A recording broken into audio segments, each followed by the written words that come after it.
People are checking out through a portal. They need to go there. So you've got to make it easy. You've got to be able to spin that up very quickly, got to make it really easy to manage with a small team that maybe aren't necessarily digitally mature.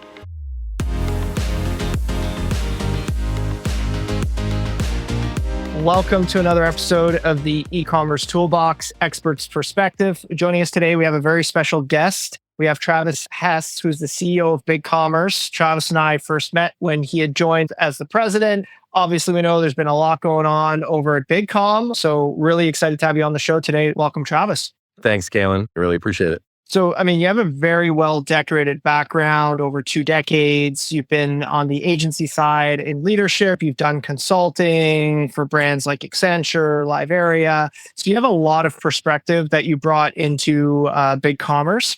I always like to learn a bit more about the guests. So maybe walk us through your career journey from a high level and how you ended up now being on the platform side in SaaS. I would describe it as somewhat unorthodox in the sense, as to your point earlier, I've been a lifelong services guy. So I grew up on the agency and the consulting, the services side of the business. I've been in e-com for the better part of almost 20 years, and that has almost been exclusively on the services side. Although back in the day, I would argue with a lot of the on-prem custom platforms, the big guys, the ATGs and the IBMs and the Hybrises back in the day, there was enough co-selling and custom complicated things we were doing together. I often felt like I was on the software side, or at least keeping the software side a bit more honest on what it would take to actually achieve features and functions and make them digestible for clients. But also, having come out of services, very business outcome oriented as opposed to being focused on features and functions. So when the opportunity came and arose, I'd sold with several other partners, our last agency, to Accenture, and had spent, maybe 5 or so years in the Shopify ecosystem running the largest Shopify agency. The opportunity to come to BigCommerce was really exciting for obvious reasons and maybe some less obvious reasons. The obvious reasons being a great, substantial business, one that I respected in the space and I had competed against from time to time, one that I had had a previous partnership experience with when I was running Live Area. We had just developed that partnership towards the tail end of my tenure there, but was left very impressed. And then honestly, just getting into the interviewing process and getting to know my predecessor, Brent, and his vision for where the company was and where he brought it to and where he wanted to take it, where I thought it could be taken, like a lot of really interesting opportunities to leave your fingerprints on something and take advantage of a fantastic foundational business that was publicly traded, $350 million in revenue, and larger, and I've said this publicly many times, but larger than ATG was when they sold to Oracle, larger than Hybris was when they sold to SAP, larger when Magento was, both times they sold, once to private equity and then the second time to Adobe, and larger than Demand was when they sold to Salesforce. So it's not a small business. And just given where I've spent my time over the years, I felt like BigCommerce had the best opportunity with the collection of assets that it had to disrupt the industry in areas that I felt was most interesting to me personally. And that was a pretty easy decision for me to come in. Very cool. And I think things changed pretty quickly. You joined as president, transitioned to CEO just a few months later. What were some of your main focuses during that transition? Obviously, that was a big change for the org. A lot of the executive team had been there for a better part of a decade. So maybe talk to us a bit about what was top of mind for you during that transition. Taking the job, I knew there was going to be a pretty large transformation effort. That was well sort of presumed when I was being vetted. And I think particularly on the go-to-market side, I think where the product suite was and where we wanted to take it wasn't necessarily optimized or aligned with what we had been putting out in market. And so I felt like there was a great collection of ingredients and assets that hadn't been properly represented. Again, kind of coming out of the SMB space, I think a lot of folks fall victim to that. It's trying to be everything to everyone. You've got a lot of cohorts you're trying to support. And I've kind of realized this very quickly early on, where I'd maybe on earnings comment along the lines of, well, we're not trying to be Shopify, or our ICP isn't necessarily the same ICP as Shopify. And people start screaming from the rafters like, oh, I knew they weren't going to do this anymore. So I understand the temptation to try to be everything to everyone and not alienate anyone. I think if you looked at the install base and if you talk to our customers and our partners of why people buy BigCommerce and why they work with Feedonomics and Makeswift, I think you learn pretty quickly that there are unique things about the suite. And it just, a lot of the transformation really had to do about bringing that a bit more forward. And by bringing that forward, it was going to force a focused effort where we're going to maybe narrow our focus on everything, but go deeper within that focused area. And so a lot of the spirit of the change and the transformation, and we've been digesting and metabolizing a lot of change. It's all been in the spirit to make us better and make us more focused and kind of over communicating and leaning in internally and externally as to why we're doing it. Unfortunately, most folks don't like change, and it makes a lot of people feel uncomfortable at times. And I think I've been through this several times before on the services side. So I'm used to engaging with clients and facilitating transformation and change. And I've also gone through a couple of reboots and restructures, having run different companies and metabolizing acquisitions and things like that. So I've done this before. And what I've learned is just over communicating where it is you're going and why, and just keep reverberating that over and over and over again. And so long story short, the subset of really brilliant, talented leaders that got us to the 350 million in revenue in the business and what it was, over the last, 6 to 12 months isn't necessarily the right mix that we're kind of leveraging going forward. It doesn't make them not fantastically talented or appreciated. It just means that the business is going through a different transformation. And oftentimes that requires different skill sets and different dispositions and things like that. And so a lot of the change has been bringing in top SaaS leaders, top commerce leaders, folks, many of which I've known and worked with and respected in the ecosystem. And that just accelerates the transformation and bringing in folks that have done this before, that are all kind of aligned on the vision. And it just, especially in a public market, it's a very difficult thing to transform when you're publicly traded at the size of business that we are. And most people don't do it because it's challenging. I think we've done a pretty good job despite some of the macro volatility as of late. I'm really pleased with where we are and where we're going. But, I'd be the first one to admit it's been a lot. Super great insight. And I heard you speak, I think it was last year at the big summit, around earning the right to win in certain ICPs and certain segments. So maybe talk to us a bit about where you think BigCommerce has the right to win. Like you mentioned, it's not everywhere for everybody. And being super upfront about that helps, in my experience, with product development and organizing go-to-market from sales to onboarding to CS, and really building that kind of flywheel that SaaS is supposed to be. So yeah, maybe talk us through a bit about where the right to win is in your opinion, and some of the reasons why you think that BigCom should be leaning in there. Generally speaking, one of the things I've talked about this publicly, one of the first things I did was build an offerings group here, and something I borrowed or stole, whatever vernacular you want to use, from Accenture. But they have this concept there around offerings, which again, given the complexity and the matrix nature of that business, you quickly learn living there why having an offerings group is so particularly useful. It basically forces you to productize what it is that you're offering as it relates to a value proposition in very succinct terms, oriented to very succinct markets. And so I felt like one of the first things I wanted to do was integrate both MakeSwift and Feedonomics. Those businesses had not been fully integrated. We had acquired both. Feedonomics almost 3 years ago, MakeSwift maybe now a year and a half ago, give or take. And so I needed to do that. And back to the point I made a few minutes ago, this sort of concept of being everything to everyone. There was a lot of confusion as to who BigCommerce was for. And if you look at the cohorts of the types of clients, even between Feedonomics and BigCommerce, they don't necessarily align as far as size and complexity and perception and things like that. And so given we were going through the integration aspect of bringing those products in-house and integrating them, coupled with the fact we're trying to refine who it is we're for, the offerings group was able to kind of create this horizontal, holistic look across all three products and across three core offerings. They're deliberately broad: B2B, B2C, and small business. If you look at our business and the split, although we don't guide to this, roughly speaking, they represent about a third apiece of the business. We've seen more, net new bookings around B2B and things like that I've been public about. But generally speaking, you don't want to alienate any one of those. And so as you look into all three, let's just start on the B2C side. For us, obviously, we've been bringing the product suite up market for quite some time now. We're going to continue to do that. But who typically consumes us are those that live in industries that are innately complicated or have complex requirements associated with who it is that they are, looking to differentiate more than the average bear, or they operate in markets that are wildly complicated or nuanced, whether those are regulated industries or there's other nuances to it, or those that appreciate the concept around composability. They want optionality. They want flexibility. They want openness. those tend to land in our ICPs within B2C, right? If you're just a normal digitally native brand or a simple brand manufacturer with normalized requirements, chances are, I'm not saying we don't have any of those, I've never won any of those in the past, that just generally speaking, that does not tend to fit inside our ICP. That tends to fit in one of our largest competitors' ICP. So great, let them have that. On the B2B side, it's a little bit of a different story. I think we're well respected, particularly mid-market and creeping up around B2B. And when I say B2B, certainly wholesale is part of that. We've got a bunch of hybrid customers that sell direct to consumer through third parties or wholesale through third parties. I'm talking about, traditional manufacturers and distributors that come with the complexity typically associated with those sorts of use cases, big complicated catalogs, complicated bespoke price lists. Oftentimes it's a cost savings thesis where you're trying to drive automation and digitalization. Depending on where you are in your maturity curve, you might be greenfield trying to digitize for the first time. You've got a small budget and a small head count. You need to do that quickly. We feel like we've got great product market fits for that.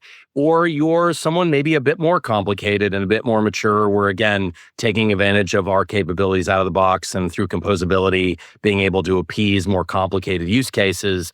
We feel like we play in that market really well. And then on top of it, we've got a tremendous amount of optionality around payment.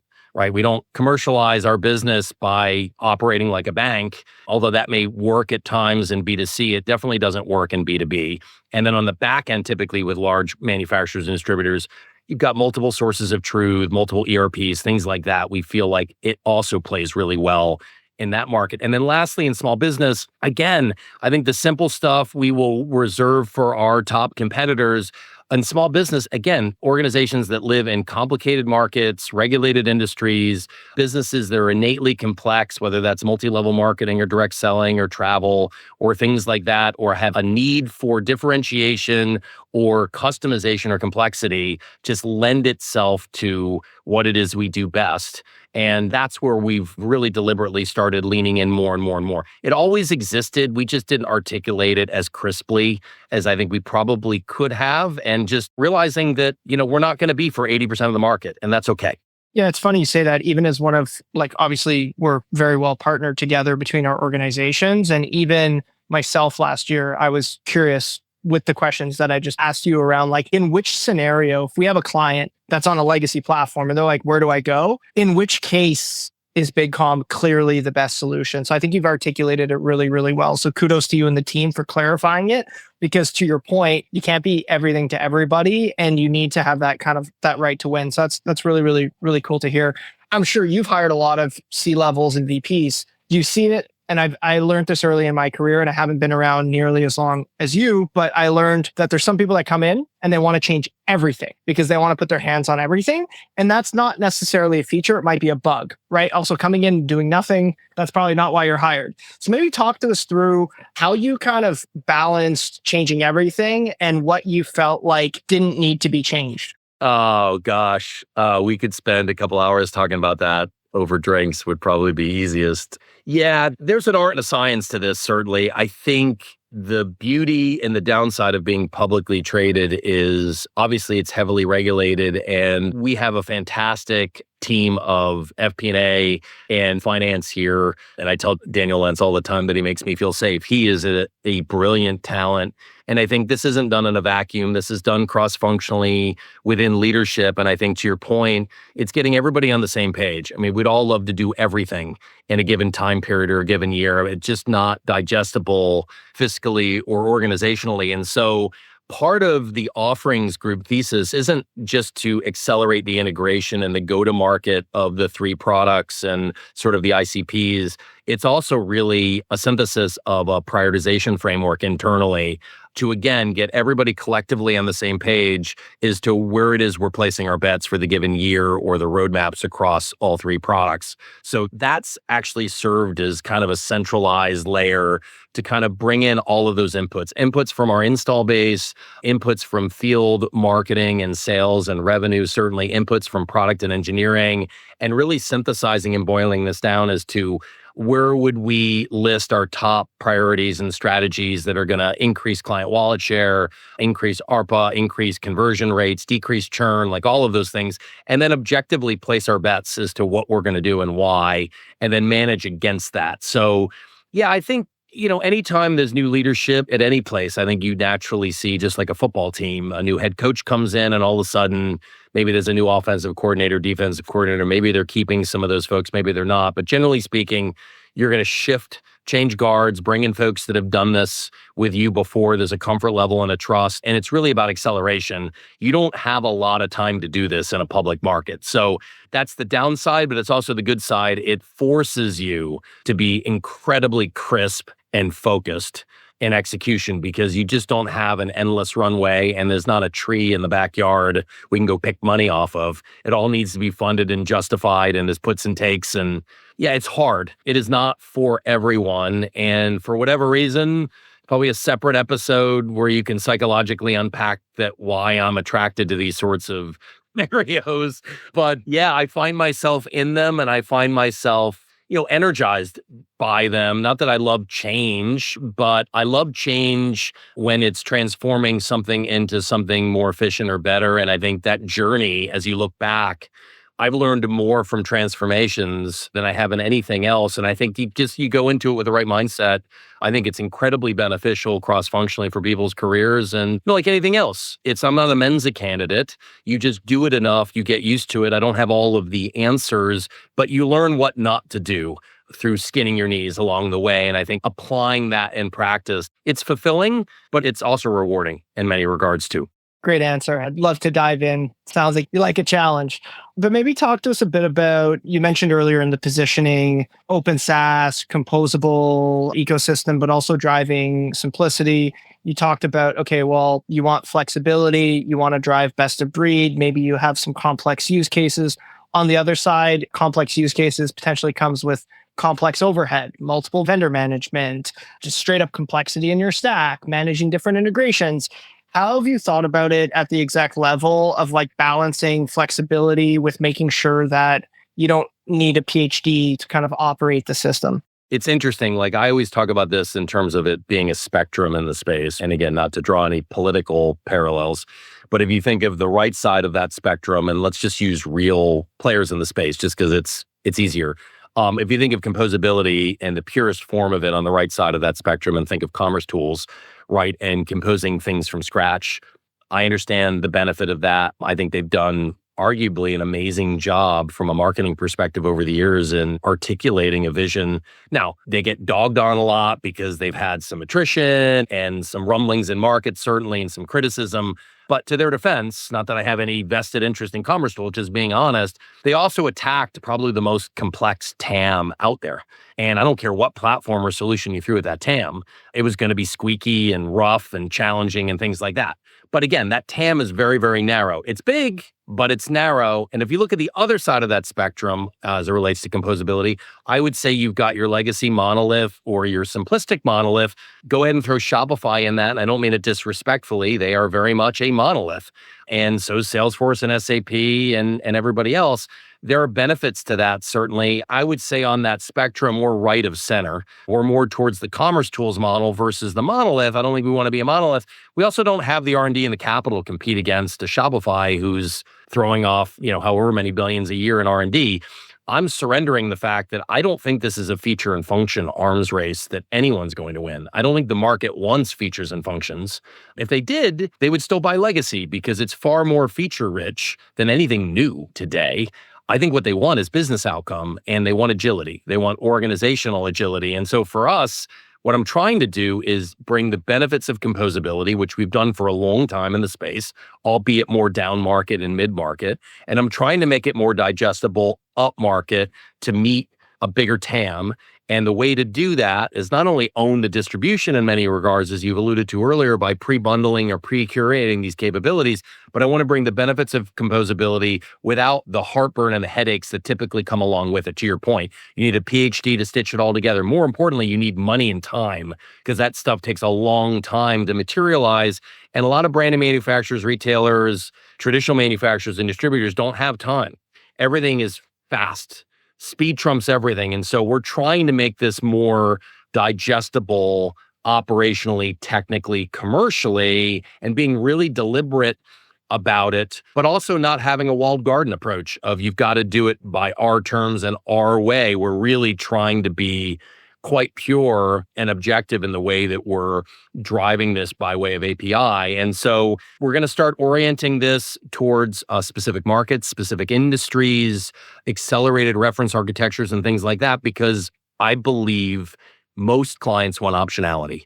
And we've got to make that optionality consumable. If it's too expensive, it takes too long, you're going to limit your TAM. And at the same time, I think the monolith fits the right cohorts that choose monolith. I'm not saying it's a bad model. I think it works for a lot of people. It's not what we do. It's not what we're interested in. And I don't think we're going to compete there very well. So we're trying to be true to ourselves, do what it is that we've done for a while that we fully believe in philosophically. I've said this openly too. This is not a new denomination of Christianity. This is a different religion. Like, we are approaching this very differently. And again, I don't think it's for 80% of the market. But I believe more disruption and innovation will come by way of third-party ISVs versus anything we could practically do ourselves. I'm just trying to make the ingestion of that disruption and that innovation by ISVs commercially, operationally, and technically viable. That's what we're orienting to. That's where we're taking this, if that's helpful. Very, very helpful. You've mentioned many times B2B is heating up. You guys come up a lot as a serious contender in B2B, a lot of functionality. You guys have obviously made acquisitions. Why do you think the space is heating up? Why now? This is conjecture. It's just my opinion. Well, first of all, they tend to be laggards, just generally speaking, behind B2C. B2C is just typically simpler use cases and stuff that's been around for a long time. I mean, I'm not trying to dunk on all of us in the space in B2C, but I think most of the use cases and requirements are well documented. You've certainly got industries and sub-industries looking to digitally transform that are behind others that maybe because of regulations or other innate complexities were maybe late to the game. But on the B2B side, I think you've got a myriad of examples, certainly down market, folks that need to digitize and need to digitally transform really quickly because they just can't afford to continue to run the same manual processes that they're running today. I mean, B2B, as you know, traditionally, it's not about conversion, it's not about experience, although it is to a certain extent where people need to find stuff. But most of that time, people are checking out through a portal. They need to go there. So you've got to make it easy. You've got to be able to spin that up very quickly, got to make it really easy to manage with a small team that maybe aren't necessarily digitally mature. As you go up market and up in maturity, similar needs, maybe bigger teams, more complex back ends.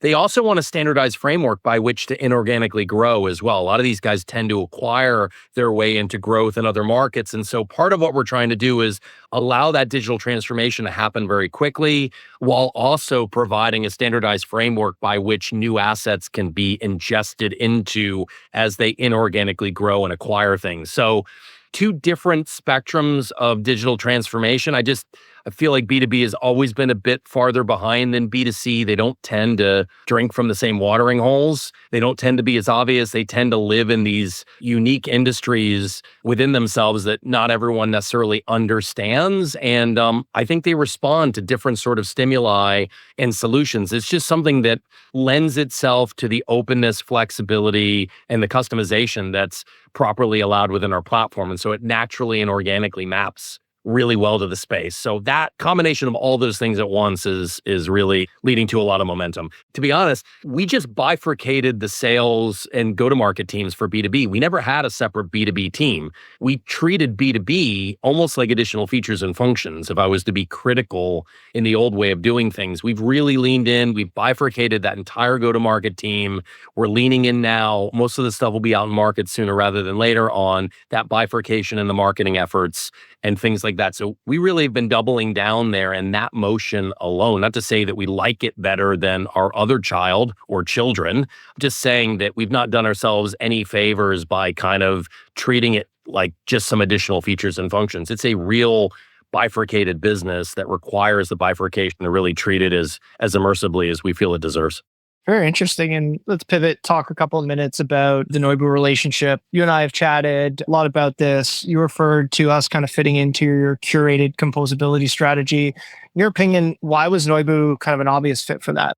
Well, we've kind of alluded to it a couple different times. I mean, I think there's a rich history here between the orgs, like a lot of respect for what you've built and what you've done. I'm not saying that just because I'm on the podcast, but that's actuality.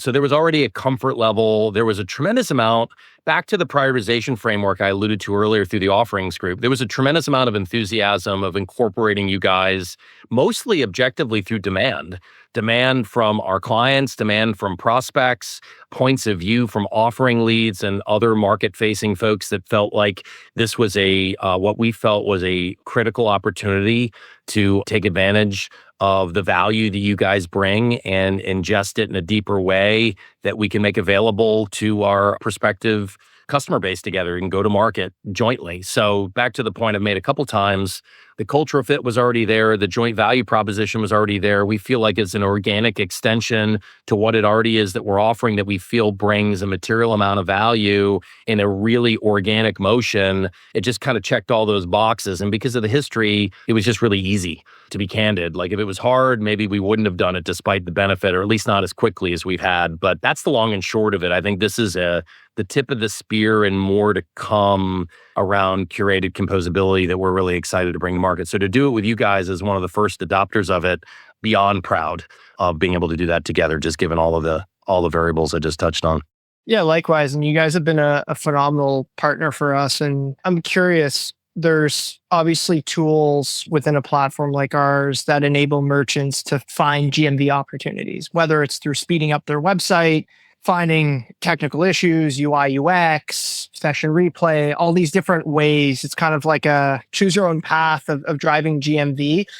Curious, like how critical do you think that's going to be for the modern platform to have tools in which clients can self-serve effectively GMV opportunities, whether it's through any of the categories that we just discussed? Anything from a UI UX issue to whatever, a slow loading campaign to something like that. Not to lead the witness, I think it's material. One of the first, when I interviewed here, and I think it'll play organically into what we're just talking about, I was trying to think in my mind the synthesis between the three products here and like what they all have in common, right? MakeSwift around visual editing and experience, Fido around, product and catalog optimization and orchestration, and syndication around different channels and feeds.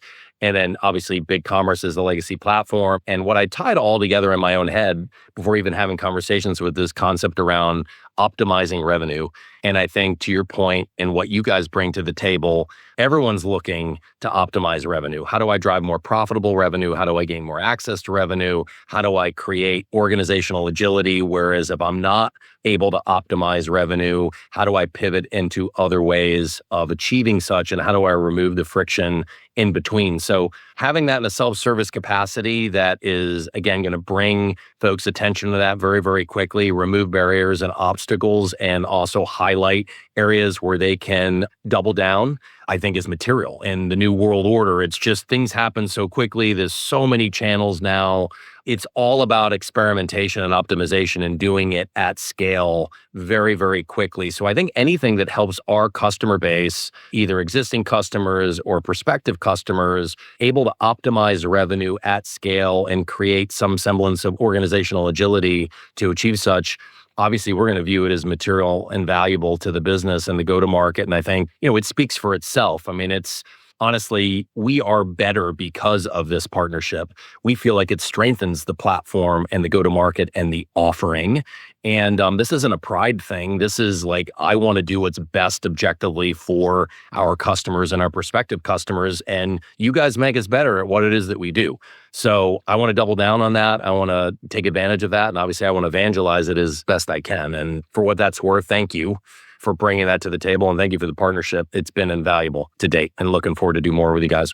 Likewise. And I appreciate the really kind words. And as we look to wrap up, Travis, because we're almost at the end here, it wouldn't be a podcast unless I asked you about AI. I just don't think you can launch a podcast in 25. So quick fire, how are you looking at AI? Are you looking at it more as an internal tool to drive productivity from your workforce? Are you looking at it as something that is going to be at the center of commerce experience in the future and become a core product, maybe even its own channel? High level, where's AI top of mind for you? Yeah, I would split it in two. There's certainly a bunch of internal digestion and applicability that we've had here. I've talked publicly about it. I think, we've doubled our quota carrying capacity since, late Q4 what we've been able to leverage in AI to accelerate onboarding and enablement is beyond my wildest dreams. Like all of the account planning and nuances around making objective recommendations, case studies, approaches, digestion of gong calls, like you name it.